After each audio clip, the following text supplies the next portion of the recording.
track the cascading course of a mountain river. Track it through its steep, narrow, rock-walled canyon. Track it to where the landscape opens into a broad valley that is home to the river's meandering headwaters. A valley rimmed by mountain peaks that pierce the horizon. Look for the traces that mark the beginnings of this valley. The tracks of great glacial sculptors. The tracks of ice and time.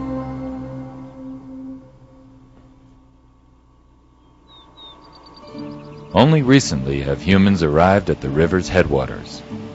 Following the trails of abundant wildlife, prehistoric hunters left their tracks in the tools and structures they used to survive. The trails of more recent native peoples, the Utes and Arapahoes, provided the roots of rediscovery into this pristine valley. European and American fur traders, hunters of a different sort, came seeking something more than mere subsistence. The forefront of American frontier settlement followed the tracks of hunters and reached into the heart of the mountains to make this valley their home. The valley is named after the Estes family. Joel and his son Milton found it during a hunting trip in 1859. No words can describe our surprise, wonder, and joy at beholding such an unexpected sight. We were monarchs of all we surveyed, mountains, valleys, and streams. We had a little world to ourselves. Milton Estes. It would not be long before the secret of the valley's park-like beauty and natural bounty would escape its surrounding mountain barrier. Prospectors were beginning to track the glitter of gold throughout the Rockies. Others, too, were coming, curiosity seekers and adventurers, on the trail of something more elusive. In 1864, a professional wanderer and first editor of the Rocky Mountain News, William Byers, found his way to this remote valley following the rugged trail of cattle driven here by the Estes family. The landscape struck us at first sight as one of the most lovely we ever beheld, a very gem of beauty. William Byers.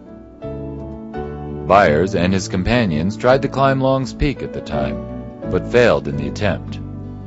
He declared of its lofty allure, "We are quite sure no living creature, unless it had wings to fly, was ever upon its summit, and we believe we run no risk in predicting that no man ever will be."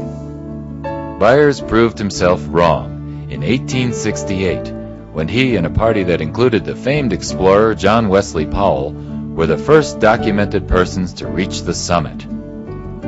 Byers was correct in foretelling the Sleepy Valley's future when he predicted that eventually the park will become a favorite pleasure resort.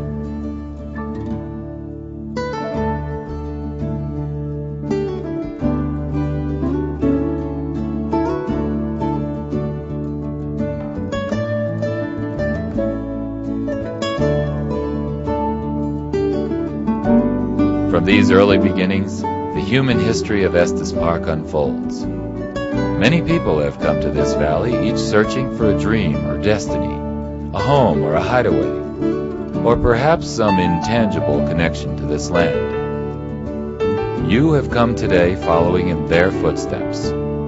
Their tracks through the past await your discovery. You are challenged to heed the stories of those who have preceded you.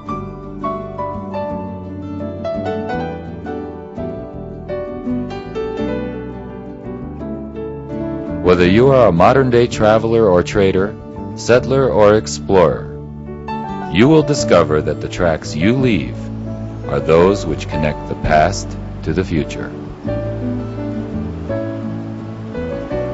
The Estes Park Area Historical Museum invites you to journey through Tracks in Time.